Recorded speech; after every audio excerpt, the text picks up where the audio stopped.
अच्छा जी, तो बात हमारी चल रही थी कुछ CSS के ऊपर। तो CSS के हवाले से ही कुछ चीज़ें जो हैं वो और देख लेते हैं।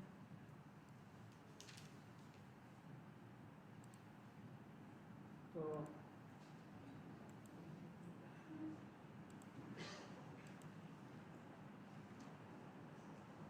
देखिए, बेसिकली CSS के अंदर जितने भी एट्रीब्यूट्स हैं ना, आप उनको डिफरेंट कैटेगरीज में डिवाइड कर सकते हैं।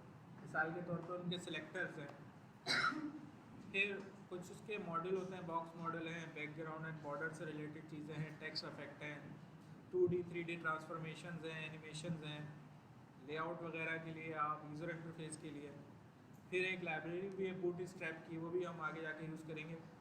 तो CSS की बहुत सारी चीज़ें हैं। और अभी आप देख रहे थे कि जैसे हम CSS यूज़ कर रहे थे तो साथ में HTML भी यूज़ हो रही थी। तो ये आगे चलती रहेंगी चीज़ें। अभी एक थोड़ा सा चीज़ों को और देख लेते हैं। अभी मैंने आपको बॉर्डर रेडियस समझाया था, तो बॉर्डर रेडियस मेरे ख्याल में मज़ीद समझाने की ज़रूरत नहीं है। बस इसमें ये ध्यान में रखें कि अगर पुराना ब्राउज़र है तो उसमें फायरफॉक्स के लिए आप ये ट्रिक यूज़ कर सकते हैं कि अगर पुराना ब्राउज़र है तो आप अगर ये वाला एट्रीब्यूट लिख देंगे तो उस पर पुराने ब्राउज़र फायरफॉक्स पे ही चल जाएगा। ठीक है, 3.6 से भी कुछ पुराना है तो फिर तो बहुत मुश्किल हो जाएगी। सही है, वैसे तो आजकल इतने पुराने ब्राउज़र होते नहीं हैं, लेकिन अगर कभी पड़ जाए सिचुएशन ऐसी तो फिर आप ये एट्रीब्यूट यूज़ कर सकते हैं। बाकी मेरे ख्याल है इसको मैंने काफ़ी डिटेल से एक्सप्लेन कर दिया। बॉक्स शेडो भी मैंने आपको समझा दिया है कि उसमें आप किस तरीके से वैल्यू प्रोवाइड करते हैं। अच्छा, अब ये एक एट्रीब्यूट है हमारे पास, बॉर्डर इमेज। ये क्या है? तो देखें, इसको एग्जांपल से समझते हैं। तो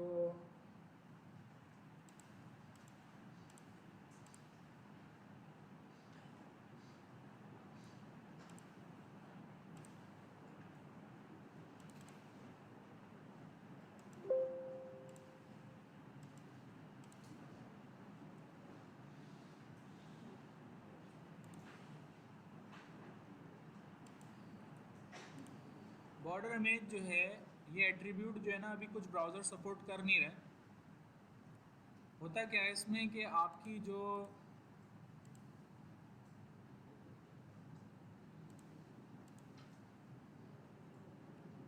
ये बॉर्डर इमेज का एक एट्रीब्यूट है, हो सकता है कुछ अर्से बाद ब्राउज़र इसको सपोर्ट कर दें, अभी कर नहीं रहे। इसमें जो आपकी बॉर्डर की इमेज है ना, वो उसको आप स्ट्रेच कर सकते हैं या उसकी आप साइज़ कम ज़्यादा कर सकते हैं। तो यहाँ पे जैसे उसको स्ट्रेच करने की कोशिश की गई है, लेकिन वो अभी ब्राउज़र सपोर्ट कर नहीं रहा है तो हमें नज़र नहीं आ रहा। तो यहाँ पे बेसिकली वो बॉर्डर जो है ना, वो स्ट्रेच होनी भी नज़र आनी चाहिए थी, जो कि नहीं आ रही क्योंकि ब्राउज़र सपोर्ट नहीं कर रहा है इस एट्रीब्यूट को। चलें, छोड़ देते हैं इसे, आगे चलते हैं। यहाँ पे कुछ कॉन्सेप्ट समझ लें रिलेटेड टू CSS। देखिए, यहाँ पे आपको ये जो बॉक्स नज़र आ रहा है ना, इसमें सबसे अंदर वाले में लिखा हुआ है कंटेंट बॉक्स, इससे ऊपर लिखा हुआ है पैडिंग बॉक्स, और इससे ऊपर क्या लिखा हुआ है? Border box. तो ये तीन चीज़ें आपने जो है ना वो जहन में रखनी है कि अंदर कंटेंट होता है, फिर पैडिंग होती है, और फिर बॉर्डर होता है। तो इसके हिसाब से जो है वो हम वैल्यूज़ को सेट करते हैं। मिसाल के तौर पे देखिए, ये एक एग्जांपल है बैकग्राउंड साइज़ की। ये क्या एग्जांपल है? इमेज जो है ना वो एक्चुअली ये है, लेकिन उसका हमने साइज़ चेंज करके यहाँ छोटा करके दिखा दिया। इसका अगर आप सोर्स देखें ना तो वो ये है। अच्छा, आप देखिए यहाँ हो क्या रहा है। ये इमेज है आपकी, आपने क्या किया कि इस इमेज को as a background image display करवा दिया वेब पेज पे। उसके लिए आपने एट्रीब्यूट कौन सा यूज किया है? बैकग्राउंड कोलन URL, और उसमें इमेज का नाम दे दिया। ठीक है। अच्छा, फिर आप क्या कह रहे हैं? बैकग्राउंड साइज 80 पिक्सल्स 60 पिक्सल्स, यानी आप जो है ना उस इमेज का साइज चेंज कर रहे हैं, लेकिन वो इमेज एक्चुअली बैकग्राउंड इमेज है, ये ध्यान में रखिएगा।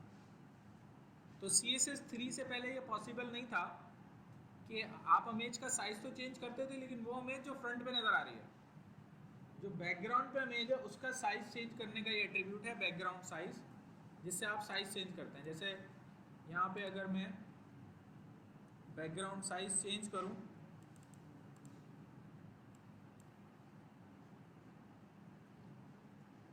तो आप देख रहे हैं कि उसका साइज चेंज हो रहा है।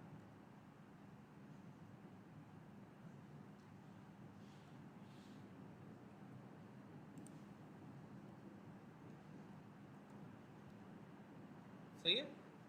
तो आप देख रहे हैं टेक्स्ट ऊपर मौजूद है और उसके पीछे बैकग्राउंड पे इमेज है। तो ये बैकग्राउंड साइज का जो है वो आपके पास क्या है, एक एट्रीब्यूट है जो आप यूज कर सकते हैं। समझ में आ गई बात? कैसे यूज करेंगे? हमने सिंपली बॉडी के ऊपर जो है वो पहले बैकग्राउंड यूआरएल करके एक इमेज दी है और बैकग्राउंड साइज दे दिया। ये नीचे वाली चीज़ें जो है ना, इसकी हमें ऐसे ज़रूरत नहीं है, इसके बगैर भी काम हो जाएगा। बस ये कि रिपीट नहीं होगा, अदरवाइज साइज कम होता है ना तो वो रिपीट हो जाती है। समझ में आ रहा है क्या कर रही है? हाँ भाई, ये आप सिर्फ बैकग्राउंड इमेज के लिए यूज़ कर सकते हैं। अच्छा, बैकग्राउंड ओरिजिन जो है ना, ये तीन चीज़ें जो हमें यहाँ पर समझने के लिए नज़र आई थी। देखें, एक होता है बॉर्डर बॉक्स, एक होता है पैडिंग बॉक्स और एक होता है कंटेंट बॉक्स। यहाँ पर हमने एक पैराग्राफ बनाया और इस पैराग्राफ के अंदर एक डिव है, सॉरी पैराग्राफ एंड हो रहा है, उसके नीचे एक डिव है। डिव की आईडी क्या है? डिव 1। फिर एक पैराग्राफ है, फिर एक डिव है आईडी, उसकी क्या है? डिव 2। ऊपर जाके आपने ये डिव लिखा तो ये एट्रीब्यूट दोनों डिव्स पे अप्लाई होंगे। ठीक है, इसमें आपने बैकग्राउंड इमेज दी, बैकग्राउंड पोजीशन दे दी, तो ये एट्रीब्यूट दोनों डिव्स पे अप्लाई हो जाएंगे। फिर डिव 1 के लिए आपने अलग से लिखा है कि बैकग्राउंड ओरिजिन बॉर्डर बॉक्स है, और डिव 2 के लिए लिखा है बैकग्राउंड ओरिजिन कंटेंट बॉक्स है। तो आप आउटपुट देखें कि इसमें जो बैकग्राउंड इमेज है वो बॉर्डर बॉक्स में नज़र आ रही है और इसमें कंटेंट बॉक्स में नज़र आ रही है। तो ये आपने कैसे अचीव किया? By using background origin attribute.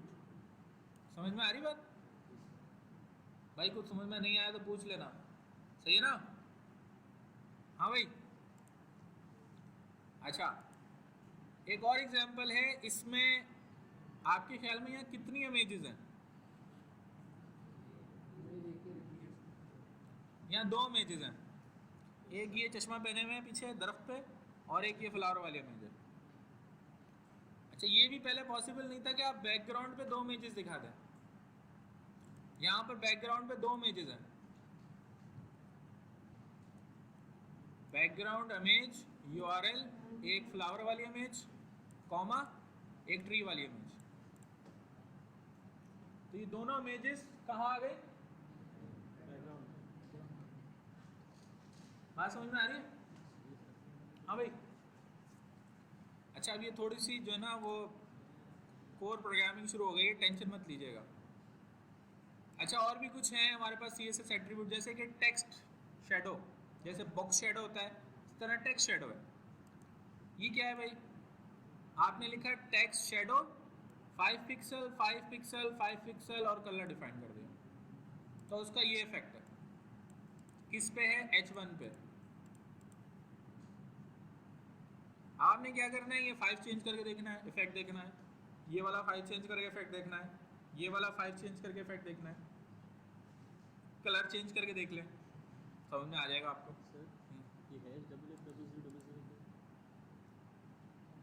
ये है ये कलर कोड है, हेक्साडेसिमल कोड है। आप यहाँ पे रेड ग्रीन ब्लू भी लिख सकते हैं। ठीक है, सही है भाई? समझ में आ रहा है? टेक्स्ट शेडो आप किसी भी सिलेक्टर के साथ अगर जाके लिखेंगे तो ये इफेक्ट आ जाएगा कलर के साथ। ये वैल्यूज आगे पीछे करनी पड़ेगी, इसको एक आध को 0 करना पड़ेगा, सेट हो जाएगा। ठीक है, सही है? ये एक्सपेरिमेंट करके देखना पड़ेगा आपको। अच्छा, फिर देखें एक और एट्रीब्यूट है, ये भी बड़ा इंपॉर्टेंट एट्रीब्यूट है। ये क्या है? देखें, प्रॉब्लम ये होती है अक्सर कि हमारे पास जो है ना वो अक्सर टेक्स्ट जो है ना वो हमारे कंट्रोल की बॉर्डर से ज़्यादा हो जाता है। अब ये जो टेक्स्ट है ना, इसमें स्पेस नहीं है,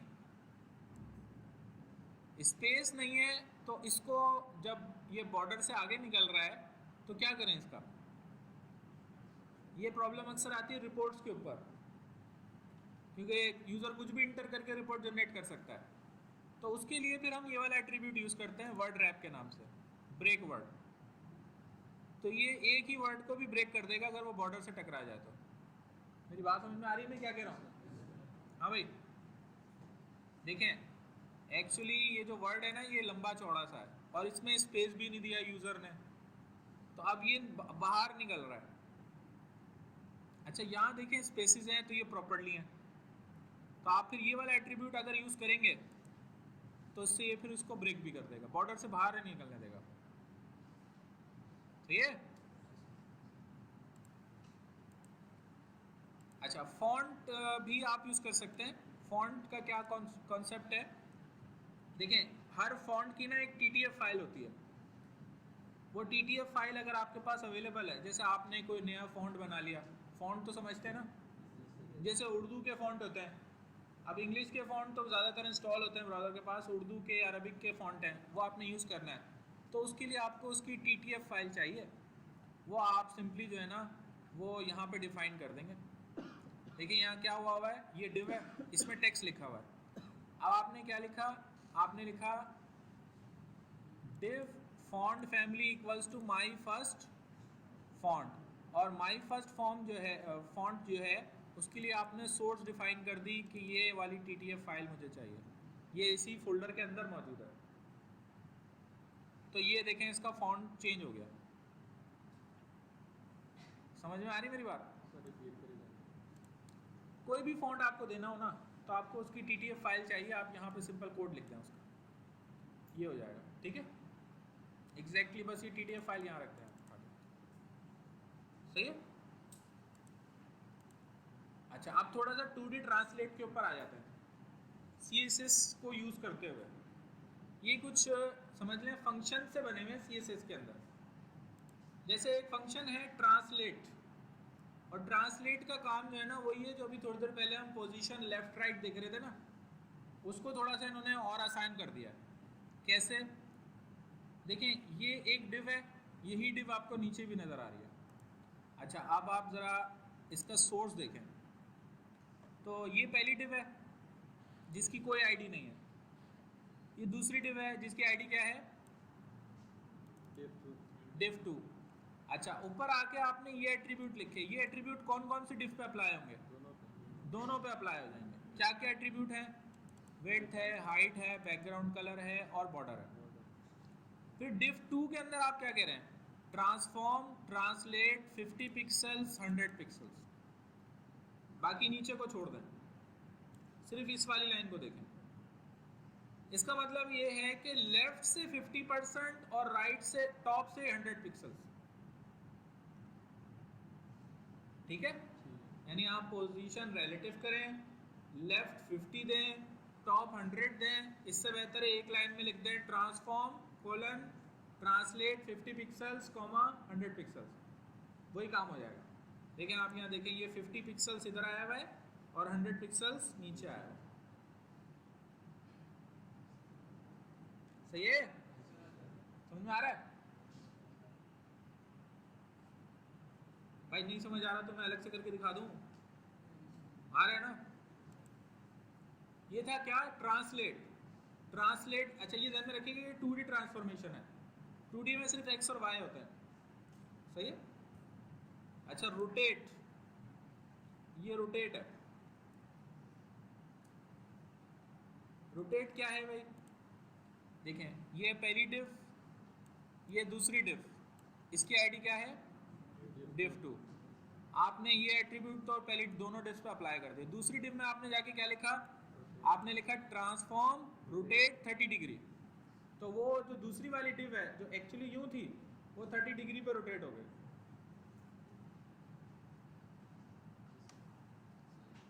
ये देखें ये रोटेट 30 डिग्री है, मैंने इसको कर दिया भाई रोटेट 90 डिग्री। सही है? मैंने कहा भाई नहीं 180 डिग्री, 1800 हो गया ये 180 है, सही है। और फिर मैंने कहा जनाब 10 डिग्री, तो ये 10 डिग्री है, ठीक है।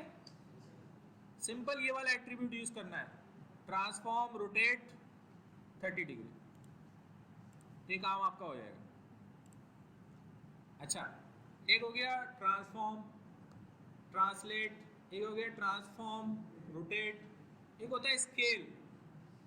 ये ज़्यादातर हम प्रीव्यू के लिए यूज़ करते हैं इसे, जैसे आप अक्सर किसी इमेज के ऊपर माउस लेके जाते हैं तो उसका प्रीव्यू नज़र आता है आपको। तो स्केलिंग क्या होती है? स्केलिंग ये है कि भाई ये आपकी पहली डिफ, ये आपकी दूसरी डिफ, आपने क्या किया कि ये दोनों डिफ पे अप्लाई किया और डिफ 2 जो है उसमें लिखा ट्रांसफॉर्म स्केल 2,4। इसका मतलब विड्थ 2 टाइम्स बढ़ा दो और हाइट 4 टाइम्स बढ़ा दो। इसका क्या मतलब है? इसका मतलब है कि विड्थ 2 टाइम्स बढ़ा दो और हाइट 4 टाइम्स बढ़ा दो। हाँ, ये मार्जिन ये है कि ये थोड़ा सा आगे बढ़ाया ना हमने इसको, ठीक है। यानी देखें अभी क्या है, ये आउटपुट है, इंस्पेक्ट में जाएं और ये मैंने किया ये कि मार्जिन हटा दिया, ठीक है। तो वो मार्जिन देना ज़रूरी है, अदरवाइज प्रॉब्लम हो जाती है। बाकी ये जो 2,4 है, अगर इसको मैं यहाँ से चेंज करूँ और इसको कर दूँ 3,4, तो इसकी विड्थ 3 टाइम्स हो जाएगी, फिर मार्जिन भी बढ़ाना पड़ेगा थोड़ा सा, ठीक है।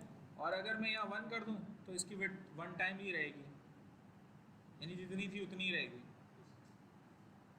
सही है। और भाई समझ में आ रहा है तुम लोगों के? अच्छा, एक होता है स्क्यू, ये भी शक्ल बनाने के लिए आप यूज कर सकते हैं। अच्छा, ये थोड़ा सा जो है ना वो समझ लें थोड़ी सी 30 डिग्री ये करेगा नॉर्मल, और फिर 20 जो है ना जेड एक्सिस पे कर देगा, यानी ये थोड़ा यूं होने के बाद फिर यूं हो गया ये जेड एक्सिस पे, ठीक है। आप इसमें मुख्तलिफ वैल्यूज देख के मजीद एक्सपेरिमेंट इसमें कर सकते हैं, ठीक है। इसको मैट्रिक्स को छोड़ दें, इसमें मैथ से वो जो है ना मेरी समझ में नहीं आती, चलें दिखा देता हूँ। इसमें आप जो है ना वो ये सारे ऑपरेशन जो है वो बाय यूजिंग वैल्यूज़ कर सकते हैं। ये प्रॉपर मैथमेटिक्स यूज़ हो रही है यहाँ पर, और मैथमेटिक्स का इल्म तो दुनिया से उठा लिया गया, बेकार है इसके ऊपर बात करना। आप सिंपल ट्रांसलेट या रोटेट वगैरह यूज़ कर लें, ये अक्सर हम यूज़ करते हैं, खासतौर पे स्केल भी बहुत ज़्यादा यूज़ होता है, ट्रांसलेट भी बहुत ज़्यादा यूज़ होता है। अच्छा जी, 3D ट्रांसफॉर्म। अच्छा, अब 3D ट्रांसफॉर्म क्या है? ये जो है ना ये यहाँ पर आपको नज़र आ रहा है एक अदर मिरर इफेक्ट, यहाँ बीच में मिरर है, ठीक है। क्या हो रहा है यहाँ पर? आपने लिखा हुआ है रोटेट एक्स, यानी एक्स एक्सिस को रोटेट करना है 120 डिग्री,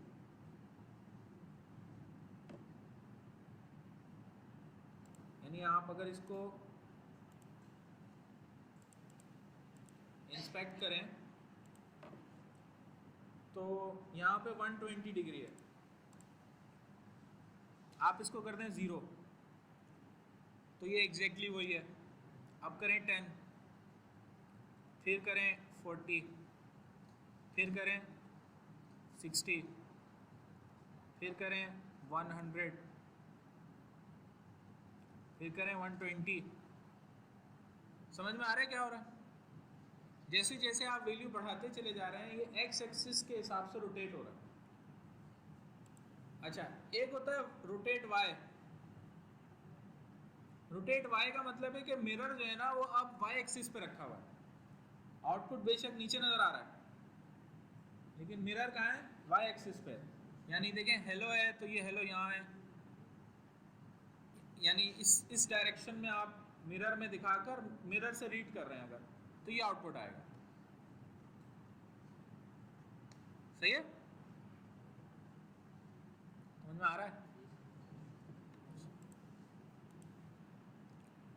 अच्छा, CSS में कॉन्सेप्ट है हमारे पास ट्रांजिशंस का, वो क्या है, देखिए ये अभी आपको एक बॉक्स नज़र आ रहा है ना, तो इस पर मैं माउस लेके जाऊँगा तो इसकी विड्थ बढ़ जाएगी, माउस वापस हटा तो विड्थ कम हो जाएगी।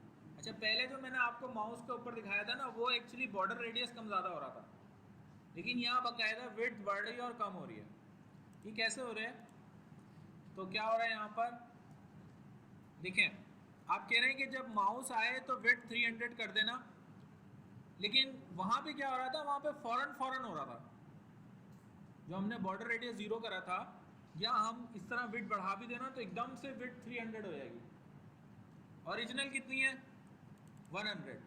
तो यहाँ पर ये जो ट्रांजिशन वाला एट्रीब्यूट है ना, ये इस चीज़ को मेक श्योर कर रहा है कि ये जब डिव की विड्थ बढ़े तो हाँ एक एक बाकायदा सिंक होके बढ़े, स्टेप बाय स्टेप बढ़े, ऐसा लगेगा जैसे कोई एनिमेशन हो रही है। समझ में आ रही बात?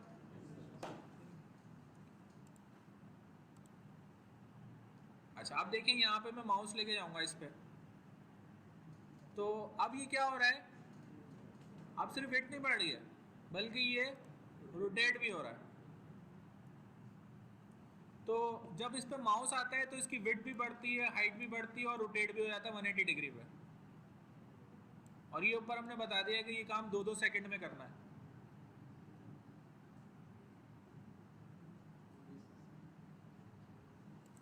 जैसे भाई ये हम गए इधर और ये हमने इंस्पेक्ट किया, और इंस्पेक्ट करने के बाद हमने कहा कि भाई ये जो ट्रांजिशन है ना, ये 5-5 सेकंड में करनी है। तो अब आप देखें कि ये आराम से होगा, थोड़ा सा स्लो हो जाएगा पहले का मुकाबला। अच्छा, और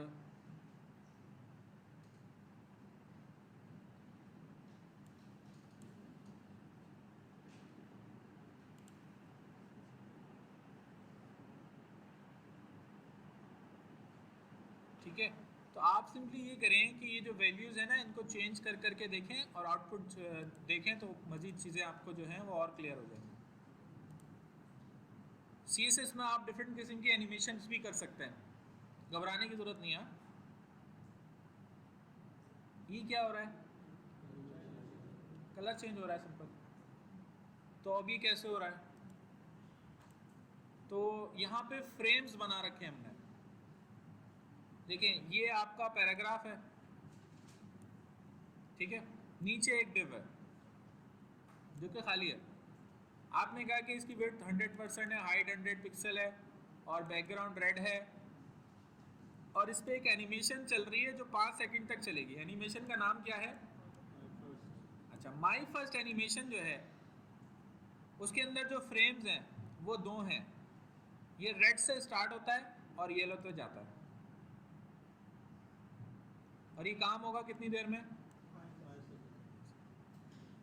की फ्रेम्स का कॉन्सेप्ट है आप लोगों को?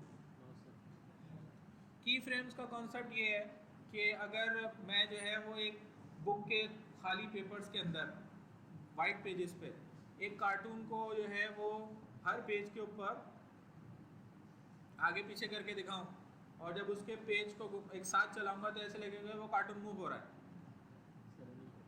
समझ में आ रही बात? ये वो वाला कॉन्सेप्ट है। यानी अगर पहले फ्रेम में एक ऑब्जेक्ट इधर है, दूसरे में इधर है, तीसरे में इधर है, तो वो जब तीनों फ्रेम एक साथ चलेंगे तो ऐसे लगेगा कि वो ऑब्जेक्ट मूव हो रहा है। सही है? जैसे यहाँ पे हमने 2 कलर दिए, फ्रॉम रेड टू येलो। सही, कितने कलर चेंज करें? बहुत सारे कर सकते हैं, अभी अगले एग्जांपल में देखते हैं। अब देखें यहाँ पर क्या हो रहा है, अब ये ज़्यादा कलर दिखा रहा है, इसलिए कि क्योंकि हमने कोड के अंदर अब लिख दिया है कि बाकी ऊपर वाला कोड वही है। पहले हमने फ्रॉम और टू करा था, अब हम कह रहे हैं 0% पे रेड, 25 पे येलो, 50 पे ब्लू और 100 पे ग्रीन, 5 सेकंड में। सही है भाई? समझ में आ रहा है तुम लोग?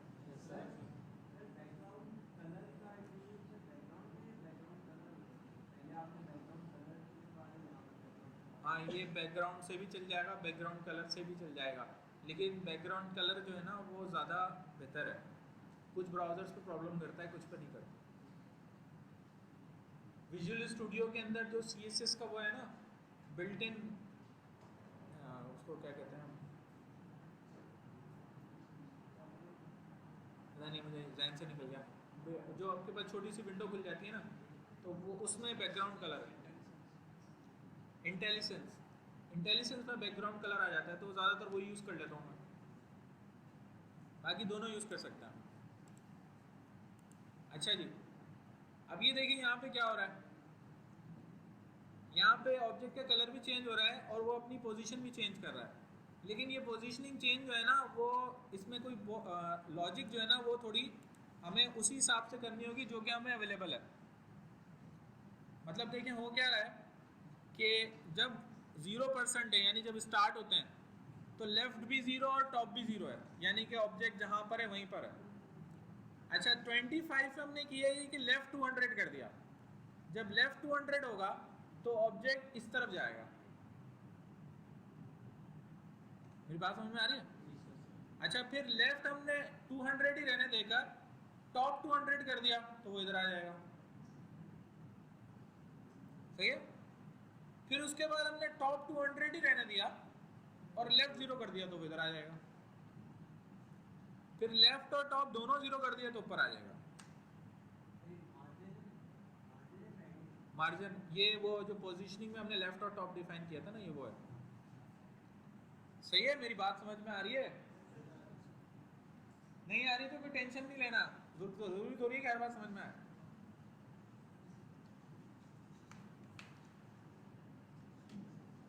अच्छा ये जो मैं बता रहा हूँ ना ब्रेक के बाद से, ये आप घर पे ना भी करें तो मसला नहीं है, ऐसी तफरी में बता रहा हूँ। ये जो पहले बताया था ना वो लाजमी कर लीजिएगा, सही है। चलो अच्छा जी, इनको क्या हो रहा है, ये भाई मूव हो रहे हैं और सुकून नहीं है इनको।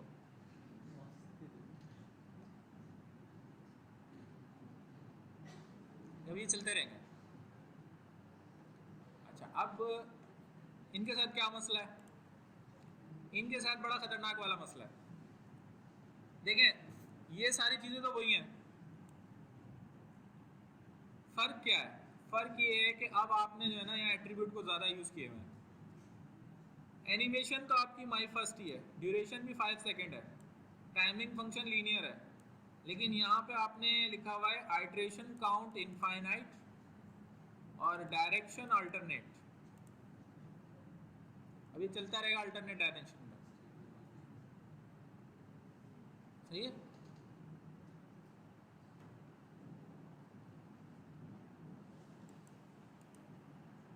सही है, चले मेरे ख्याल है CSS के लिए इतना ही काफ़ी है। ये थोड़ा सा मैंने आपको चीज़ें इसलिए बता दी कि ये चीज़ें भी CSS में होती हैं, ये आप काम कर सकते हैं, ठीक है। तो ये CSS की जो लेटेस्ट वर्जन है उसके अंदर ये चीज़ें हैं, पुराने में नहीं है। लेकिन जो मैंने आपको ब्रेक से पहले की चीज़ें बताई हैं ना वो बहुत इंपॉर्टेंट है, वो अच्छी तरह से आपने ग्रैप्स करके उनको प्रोसेस करना है और उन पर काम करना है, ठीक है ना। छुट्टी नहीं हुई अभी, टेंशन नहीं लो, जाने नहीं दे रहा मैं। किस किस को छुट्टी चाहिए, किसी को नहीं चाहिए ना, बस गुड। तो अब जनाब आप लोगों के लिए खुशखबरी है,